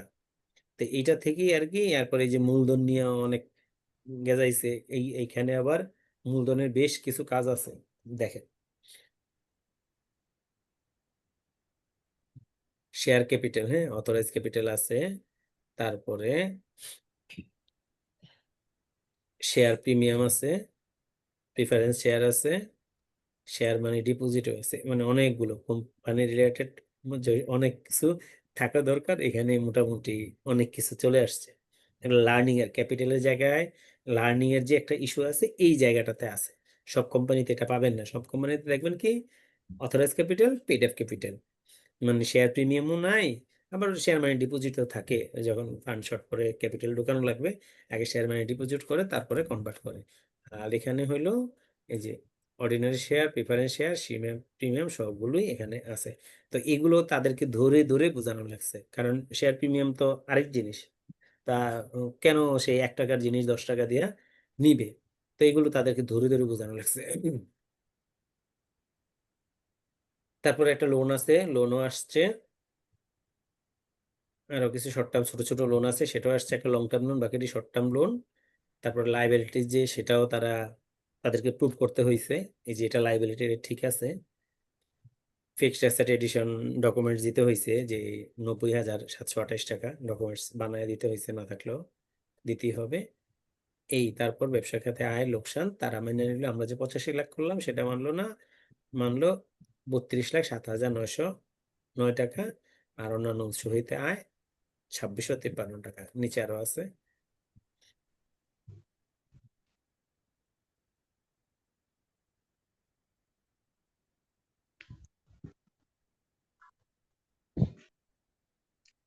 $32,07,000, এখানে 2,653 দুইটা মিলে। এখন এটার উপর তারা ট্যাক্স কম্পিটিশন করছে। ট্যাক্স কম্পিটিশন সফটওয়্যার করমুক্ত ক্ষতি 32 লাখ, উপর আয়কর শূন্য। ওটা হলো আইটিস প্রতিষ্ঠান, তো আইটিস প্রতিষ্ঠান এটার উপর এমনি হলো জিরো করমুক্ত। ষষ্ঠ তফসিলের অংশ 21 অনুযায়ী, প্রথম অংশের 21 প্যারা অনুযায়ী। এখন তো ক্ষতি হয়েছে, লাভ হইলেও তো ট্যাক্স আসতো না। রেভিনিউ 17,07,445, তার উপর পয়েন্ট, এটি টার্ন ওভার, এটার উপরে যে গত বছর তো 0.6% ধরছে, ধরে এই 10,245 টাকা। স্যার ওতে কোনো সোর্স ট্যাক্স ছিল না, ছিল বলতে শুধু ইয়েটা ছিল, ট্রেড লাইসেন্সের উপর যে 3,000 টাকা সেটা ছিল। তো অন্যান্য সূত্রের আয়, এটার উপর 30%, 30% ধরছে, তখন 30% ছিল, 27.5% ছিল, তা খেয়াল করিনি। 30% ধরছে 796 টাকা, এ ধরে 11,041 টাকা। এখন এটা যখন প্রযোজ্য ছিল এই 11,041 টাকার উপর আমাকে কত 154 অনুযায়ী অ্যাডভান্স ট্যাক্স দেয়া লাগতো 75% সেটা দেই নাই। সেটা না দেওয়ার কারণে 2 বছরের উপর 2 বছর সময় হয়েছিল 10% হারে 1,656 টাকা ইন্টারেস্ট চার্জ করছে। ইন্টারেস্ট চার্জ করে 12,697 টাকা। এই 12,697 টাকা দিয়ে, এটা কিন্তু খুব বেশি দিনের না, এটা কবেকার ডেট দেয়। ফাইলে অডিটে পড়ছে, অডিটে পড়ার পর আসছে এই যে 19/5/2025। এটা বেসিক্যালি কাজ হয়েছে অক্টোবরে, তারা ব্যাকডেটে সাইন করছে। এই ঘটনা অ্যাভেলেবেল পাবেন, কারণ হইলো কি ওই অডিটে পড়ার পর একটা নির্দিষ্ট ডেটের মধ্যে কাজটা কমপ্লিট করতে হয়, এই ইস্যুগুলো আছে, এই জন্য ব্যাকডেটে কাজগুলো করতে হয়। তো এইটা যেমন একটা গেল। আবার এই যে আরেকটা যে দেখাইলাম, এইটার ক্ষেত্রে এটার এই যে 1 লাখ টাকা ডিজেল অ্যালাউ করলো, ডিজেল অ্যালাউ করার পর 52,69,173 টাকা তার হইলো। আর এখান থেকে কি ওই অবচয় আপ্যায়ন বাদ দেওয়ার পর অ্যাডজাস্ট করার পরে 52,20,483। এখানেও কিন্তু এই যে অবচয় আর ই আলাদা করা হয়েছে, এখানে যোগ করছে, যোগ করার পরে আবার বিয়োগ করছে।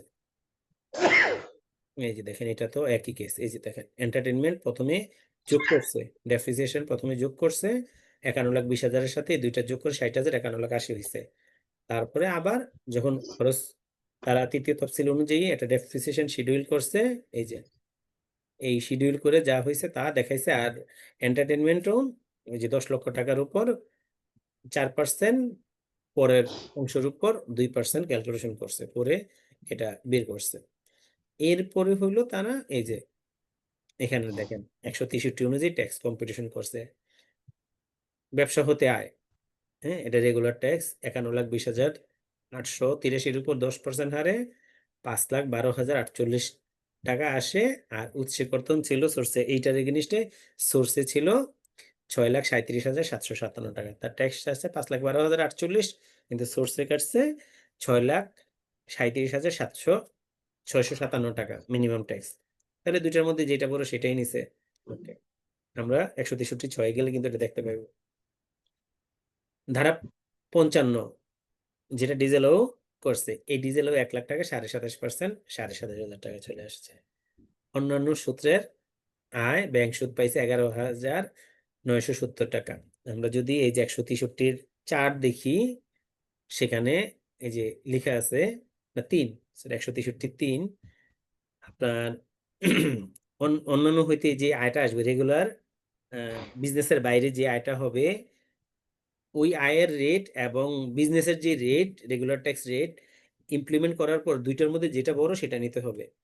তো 11,970 টাকা 27.5% যোগ করছে 3,292 টাকা। আর ওইখানে কাটা ছিল কত 10%, 1,197 টাকা। তো যেটা বড় সেটাই কিন্তু নেবে, যে 3,292 টাকা নিচ্ছে। এখন এই তিনটা যোগ করছে 6,68,849 টাকা ট্যাক্স আসছে। অ্যাডভান্স ট্যাক্স যা দেয়া ছিল 6,37,000, ব্যাংক সুদ এত 6,37,000 টাকা। সুতরাং প্রযোজ্য টার্নওভার ট্যাক্স দলে 3,82,000 টাকা আসে। এই তিনটা না, এটা মিনিমাম ট্যাক্স 6,37,000 আসলো, আর রেগুলার ট্যাক্স 5,82,000 আসলো, টার্নওভার ট্যাক্স 3,82,666 টাকা আসলো। এই সবগুলোর মধ্যে যেটা হায়ার, এটাতে হায়ার হইলো, এটার সাথে এইগুলো যোগ হইয়া 6,68,449 টাকা তার ট্যাক্স আসছে। ঠিক আছে, এটা নর্মালি জমা দেওয়া হয়েছে, কারণ পরে এটা এই যে 24/8/2025 এই 2 মাস আগের ঘটনা, 2 মাস হয় নাই, 1.5 মাস। তো এটা তার জন্য ট্যাক্স, কিন্তু ফাইনাল ট্যাক্স এটাই হইলো। তারপরে কি হয়েছে, তাকে আসলে ট্যাক্স কত দেয়া লাগছে, 6,68,000 থেকে তার সোর্সের ট্যাক্স কাটা ছিল 6,37,757। এইটা বাদ দেওয়ার পর বাকি যে টাকাটা আসে 30,792, এই 30,792 টাকাই তার ট্যাক্স। এক্ষেত্রে তাকে জরিমানা করতে পারে নাই 154 অনুযায়ী। এই দেখেন 1/7/24 খ্রিস্টাব্দ হইতে এত পর্যন্ত বার্ষিক 10% সরল সুদ প্রযোজ্য। ধরতে পারে নাই কেন? ধরতে পারে নাই, তার কি 75% বেশি দেয়া ছিল। তার ট্যাক্স দিয়ে আসছে 5,12,000 রেগুলার ট্যাক্স, বা সব মিলে 6,68,000, 75% ধরেন, এটা অনেক বেশি হয়, এই জন্য এখানে আর আসে নাই। এখন আসে, সে তো কি রেগুলার রিটার্ন সাবমিট করে নাই, সে নর্মালি রিটার্ন সাবমিট করছে, সেলফি করে নাই, আইন অনুযায়ী করে নাই, ডিলে করছে, কয় বছর গ্যাপ ছিল, যাই হোক যেহেতু টাইম পার হয়ে গেছে তারপরে রিটার্ন সাবমিট করছে, তো সেখানে হয়তো 266 অনুযায়ী একটা পেনাল্টি আছে না, এই পেনাল্টি তাকে এখন পাইতে হইতেছে। এই যে 266 অনুযায়ী 26,660 টাকা। এটা কিভাবে ক্যালকুলেশন করছে? এটা ক্যালকুলেশন করছে হলো আগের বছরের যে ট্যাক্স আসছে তার 50% অথবা 1,000 টাকা, দুইটার মধ্যে যেটা হায়ার। তো আগের বছরের ট্যাক্স ছিল তার ট্যাক্স না, ইনকামের 10%, বলছি। তারপরে একটু দেখি আর একটু কনফার্ম করি, হ্যাঁ। ইনকাম ট্যাক্স 266, নেট ইনকামের 10% অথবা 1,000 টাকা, দুইটার মধ্যে যেটা হায়ার, যদি আমি ভুল না করে থাকি। এটাই ঠিক আছে দাদা, এটাই ঠিক আছে। তা একটু দেখে দিই, ভুল তো হইতেই পারে ভাই, এত কত মুখস্থ থাকবে, এত বড় আইন।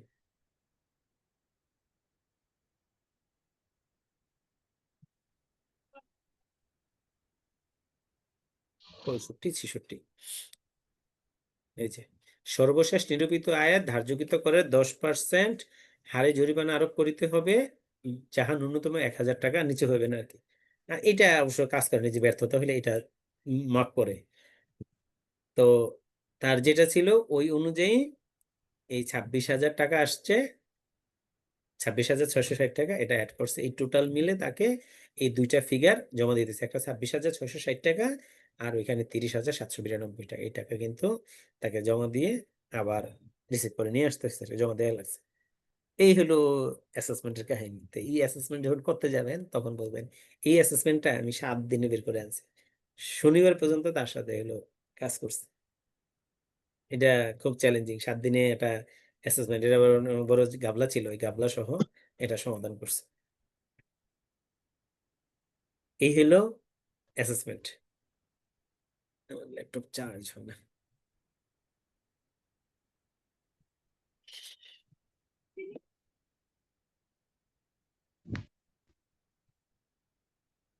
হ্যালো, জি দাদা, আছি, ঘুমাই নাই। আর ঘুমাইছেও কি করবেন? না এগুলো জেনারেলি একটা ধারণা পাওয়া গেল, হ্যাঁ। আপনি জেনারেল ধারণা, এই হ্যাঁ, জেনারেল হ্যাঁ। ধারণাটাই আপনি ধরেন খুঁজে কোথাও পাবেন না, তো সিরিয়াসলি পাবেন, এইভাবে ধরে ধরে দেখাবে না কেউ, এই গোপন জিনিস। আর আপনি আরেকজনকে হুম। শিখাবেন, বলবে যে না শিখাইলে তো আমার কি ওজন কমে যাবে। গ্যাদার করতে অনেক টাইম লাগবে, কাজ করতে করতে গ্যাদার না হবে। না এই জিনিসগুলো প্র্যাকটিক্যালি কাজ না করলে আপনারা মানে শিখতে পারবেন না। এমনি আমি দেখাবো, একটা ধারণা পাইলেন, ঠিক আছে। তো হুম, এই হুম। ধারণা পায় প্র্যাকটিক্যালি কাজ করতে গেলে টোটাল সিনারিটাই চেঞ্জ হয়ে যায়। তা আমি আগেও বলছি যে আমি যখন বলবো তখন আপনারা ধারণা পাবেন, আর যখন নিজে করবেন এটা পুরোপুরি মনে থাকবে, ঠিক আছে। তবে যখন কাজ করতে যাবেন রাইট। তখন তো এইটুকু মনে পড়বে যে না এই জিনিসটা তো এখনো আছে, দাদা তো এটা বলছিল, এটা এরকম এরকম হয়, এইটুকু মনে থাকলে দ্যাটস এনাফ। রাইট। কারণ আমি যেটা কাজ করতে যাই আমি কিন্তু এই জিনিসও মানে পাই নাই, এই ধারণা পাই নাই। কাজ করতে গেছি, ওদের সাথে কথা বলছি, ভাবে মন দেখাইছি, আমি সব জানি, ঠেকছি, ওদের কাছ থেকে শিখছি, ওইখানে কাজ করছি। আপনারা যে অপরচুনিটি পাইছেন এটা এটা আমি জীবনে দেখি নাই, আপনি জানেন কিনা জানি না, আমি জীবনে দেখি নাই, আমাদের কেউ হুম। দেখায় নাই। তো কোম্পানিটা করছি, ওইখানে একটা সুবিধা ছিল।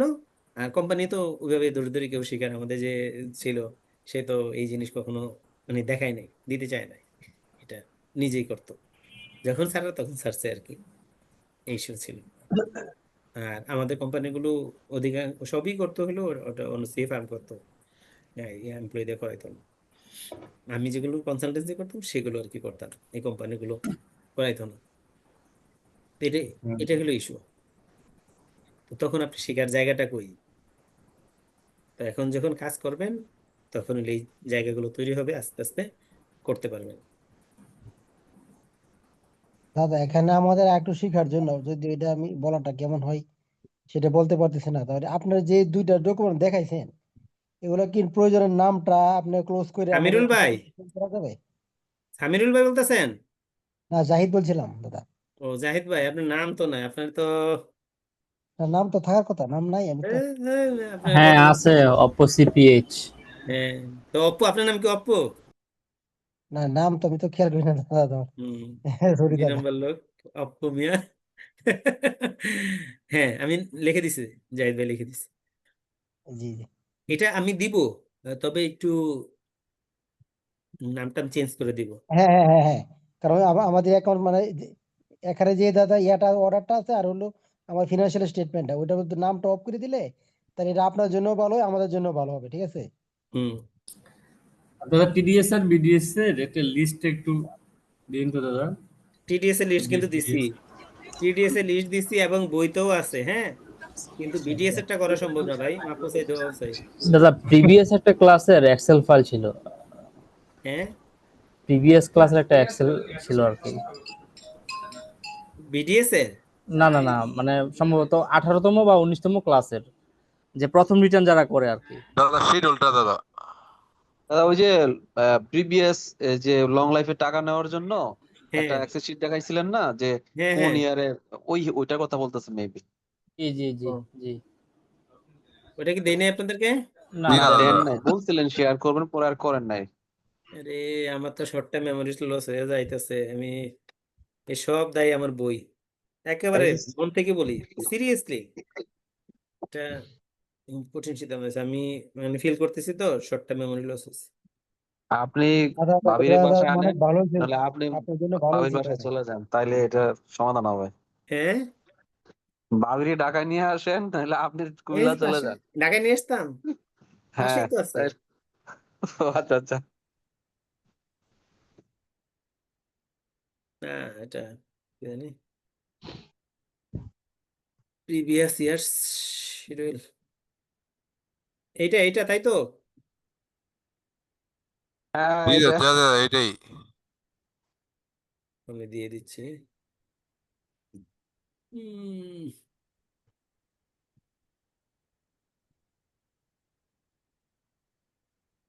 যা আছে নাম টাম আছে এগুলো আপনারা কানাসুরা মনে করে কেটে দিন, আমি এমনি দিয়ে দিলাম।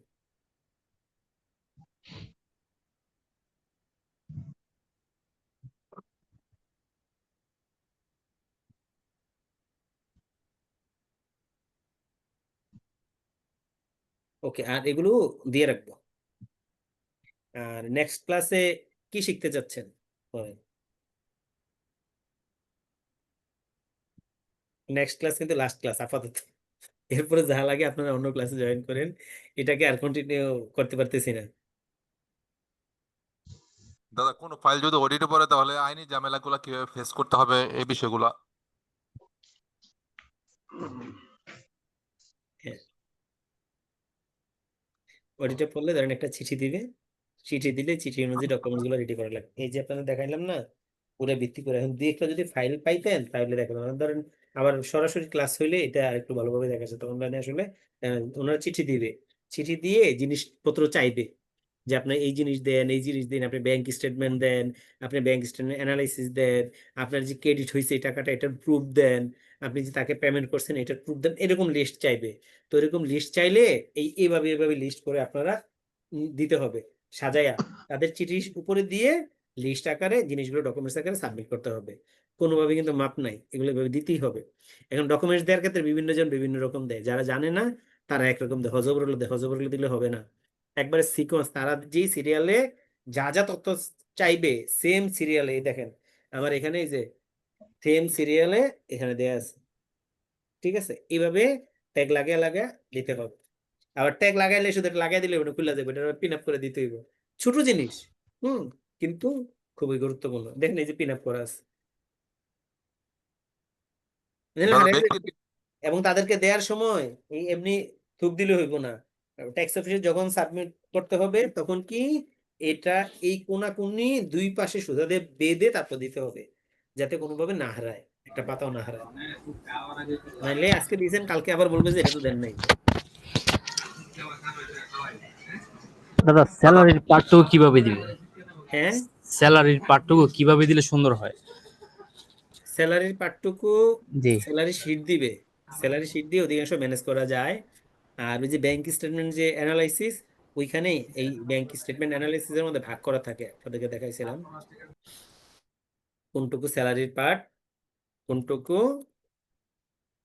কি খরচ।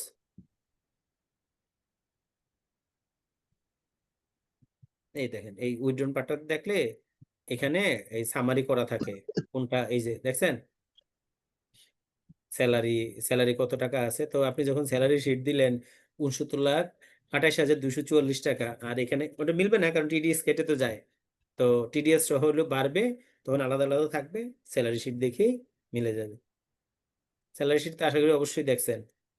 দাদা এমন যদি হয় যে আমরা যেটা ব্যাংকে দেই, এটা তো প্রত্যেক মাসে একটা এই লেটার হেডে থাকে যে কার কার হ্যাঁ হ্যাঁ, অ্যাকাউন্টে কত ওইটা করে ওইটা ওইটা দিচ্ছি। সাপোর্টিং দিতে পারেন, হ্যাঁ, ওইটা ওইটার এগেইনস্ট সাপোর্টিং। আমরা, হ্যাঁ, যেই ট্যাক্স টাকাটি ওইটাও তো সাথে দিয়ে দেওয়া যায় যে ওই লেটার হেডটা প্লাস যতটুকু ট্যাক্স কাটছি। স্যালারি শিট এটা সাপোর্টিং সাপোর্টিং দিতে পারেন, বিএফটিএন শিট।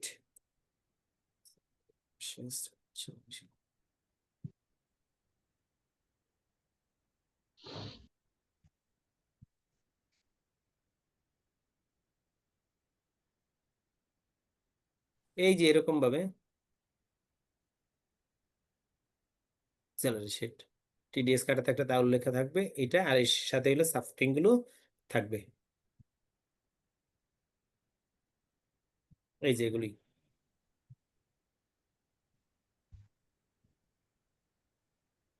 কয় মাসের স্যালারি দিচ্ছেন, কত টাকা করে, মোট কত টাকা, টিডিএস কাটা, যেমন টিডিএস কাটা আছে তার বাকি টাকা ব্যাংকে গেছে, বোনাস সহ এই টাকা গেছে, এবং এই তারা যদি দেখতে চায় যে 6 মাসের স্যালারি দিয়েছে, 6 মাসের কি ই থাকবে, এই স্যালারি শিটটা, এই ব্যাংক ট্রান্সফার শিটটা থাকবে, টোটাল টাকা তো মিলিয়ে যাবে। দাদা এই এটা তো কোম্পানির ক্ষেত্রে, ব্যক্তি ক্ষেত্রে কি একই? সবই তো এক, কোম্পানির ক্ষেত্রে কোম্পানির ভিন্ন ফর্মালিটিস, আর ব্যক্তির ক্ষেত্রে ব্যক্তি, আইন তো এক। এক্ষেত্রে কখনোই বলে নাই যে এর জন্য এটা এরকম, মানে এরকম খুব কম পাবেন। তো এটা তো উনি বললো যে স্যালারি শিট দিবি কোথায়, স্যালারি শিট তো আর আপনার ব্যক্তির জন্য কি স্যালারি শিট চাইবে, ব্যক্তির জন্য স্যালারি সার্টিফিকেট চাইবে, তখন স্যালারি সার্টিফিকেট দিবেন। জি দাদা। কিন্তু ব্যক্তির জন্য যে চিঠি দিবে অডিটে বললে সেম এইভাবেই চিঠি দিবে যে আপনার এই ডকুমেন্টস চাই, তখন এই ডকুমেন্টস আপনি দিবেন। দাদা ওই যে একটা জিনিস জানতাম, সেটা হলো ওই যে আপনার আমাদের অ্যাকাউন্ট সেশন ডেপ্রিসিয়েশনটা দেখাইছেন, এবং ট্যাক্স অনুসারে যে ডেপ্রিসিয়েশনটা, এটার সাথে আমার ডেফার ট্যাক্সের আছে না, আমার সম্পৃক্ত আছে? আচ্ছা ডেফার ট্যাক্স কোশ্চেন করে আছে, ডেফার ট্যাক্সের তো অবশ্যই কাহিনী আছে।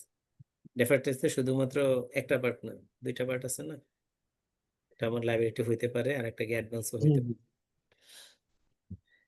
দুইটা হইতে পারে না, জি জি জি, অ্যাসেট দুইটাই। এবং লাইবিলিটি দুইটাই।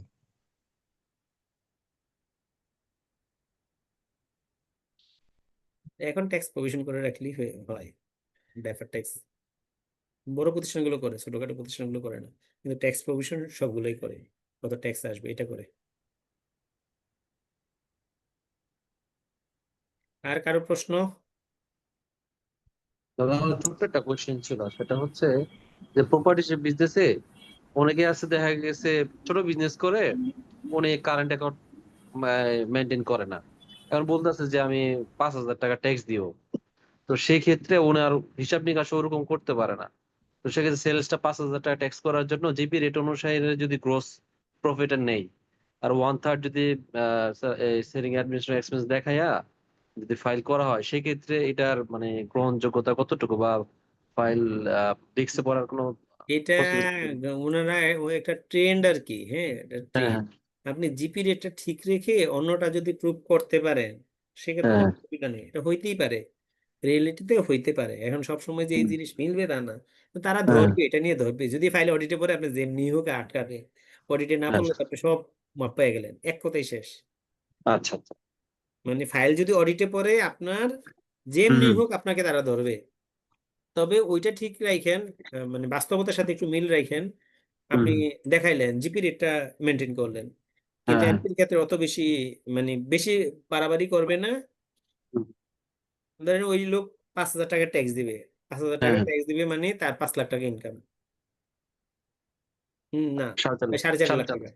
4.5 হ্যাঁ, লাখ টাকা মহিলাদের মতো হ্যাঁ। 4.5 লাখ টাকা। তো 4.5 লাখ টাকায় যদি তার নেট প্রফিট করতে হয়,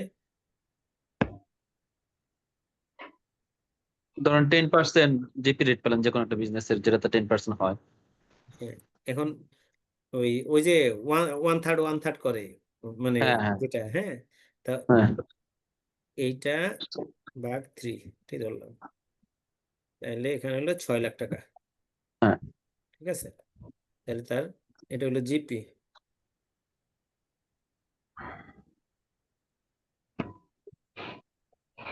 জিপি যদি এটা হয়, পার্সেন্টেজ ধরেন 15% ধরুন। আচ্ছা, 15% দিলাম। আচ্ছা, উল্টা করে বলছি, জিপি রেটটা নিচে আসবে। জিপি রেট 15%, এটা এক্সপেন্সিভ, এডমিন এক্সপেন্সিভ।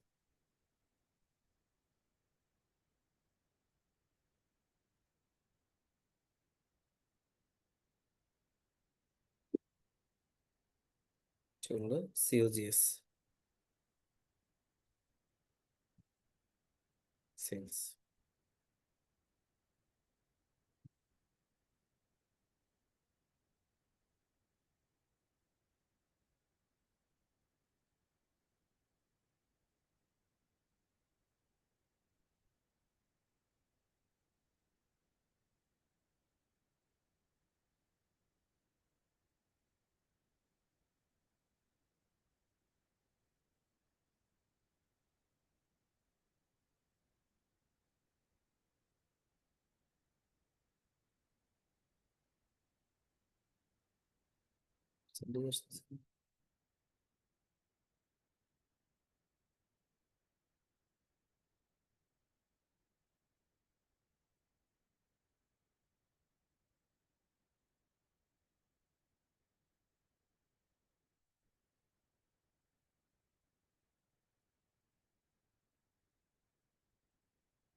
এর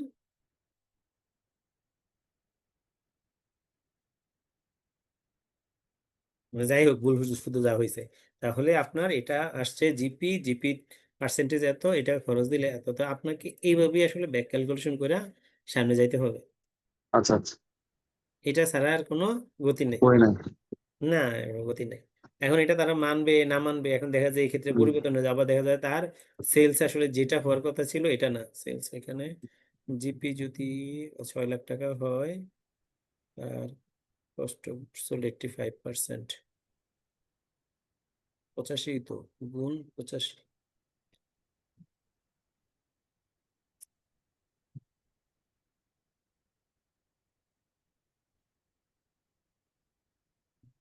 বলতেছি।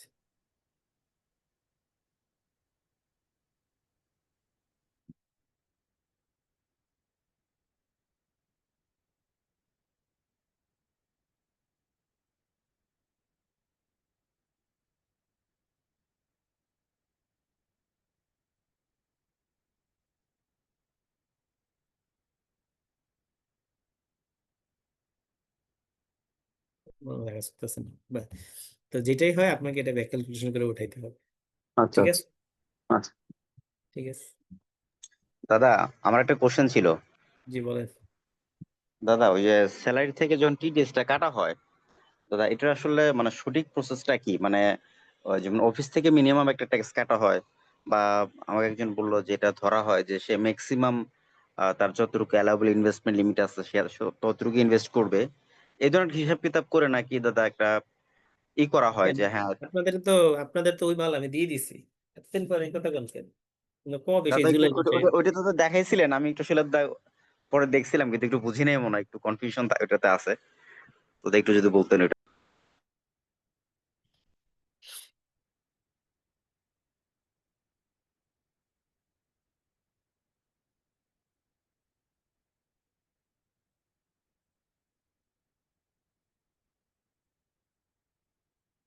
এই ধরেন একজন ব্যক্তির স্যালারি ৮০,০০০ টাকা ধরে নিলাম। জি 60%, 30% আর ধরেন আসলো। আর ফেস্টিভ্যাল বোনাস ধরেন 60% হিসেবে ২টা পাইলো। আর যদি জিপিএফ পায়, আরপিএফ পায়, পাবে না পারেন না, ধরে নিলাম সেও পাইলো। তার ইয়ারলি ১১,২৮,০০০ টাকা তার ইয়ারলি ইনকাম। ইনকাম। ঠিক আছে? এই ইয়ারলি ইনকামের ক্ষেত্রে এখন তার ট্যাক্স টিডিএস কত কাটবেন ট্যাক্স কম্পিউটেশন করতে আসেন। তো এখান থেকে নিয়মটা কি 1/3 না? জি এটা দাদা তো ওয়ান মনে আছে, এই যে ধরেন এই যে 1/3 ক্যালকুলেশন করে নিলাম। তাহলে তার ট্যাক্সেবল ইনকাম কত? ৭,৫২,০০০। পান। ৭,৫২,০০০ তার ৭,৫২,০০০ উপর যদি ট্যাক্স কাটেন, এই আগামী এই রানিং ইয়ার তো ৩,৭৫,০০০ হবে না ৩,৫০,০০০ হবে? 3,75,000। ৭৫, ৩,৭৫,০০০ আসছে। এই করা হইলো, করা হলে তার ৪১,৫৫০ টাকা আসছে। ইস্যু যেটা আমরা জানি কি, তার ট্যাক্সেবল যে ইনকাম এটার কত পার্সেন্ট সে রেয়াত পায়? ৩%, তাই না? 3%। জি জি ৩%। তো 3% যদি সে রেয়াত পায়, সে সর্বোচ্চ রেয়াত পাবে কত? ২২,৫৬০ টাকা। জি। তো এই আপনি ২২,৫৬০ টাকা বাদ দিতে পারবেন সর্বোচ্চ। বাকি ১৮,৯৯০ টাকা এটা তার কি? Net tax payable. হ্যাঁ, এই টাকার উপর ট্যাক্স কাটবেন। এখন তাহলে এটা 12 মাসে ভাগ করে কাটতে হবে। হ্যাঁ রাইট, এই যে নিচে আপনাদের এই শীট দেয়া আছে।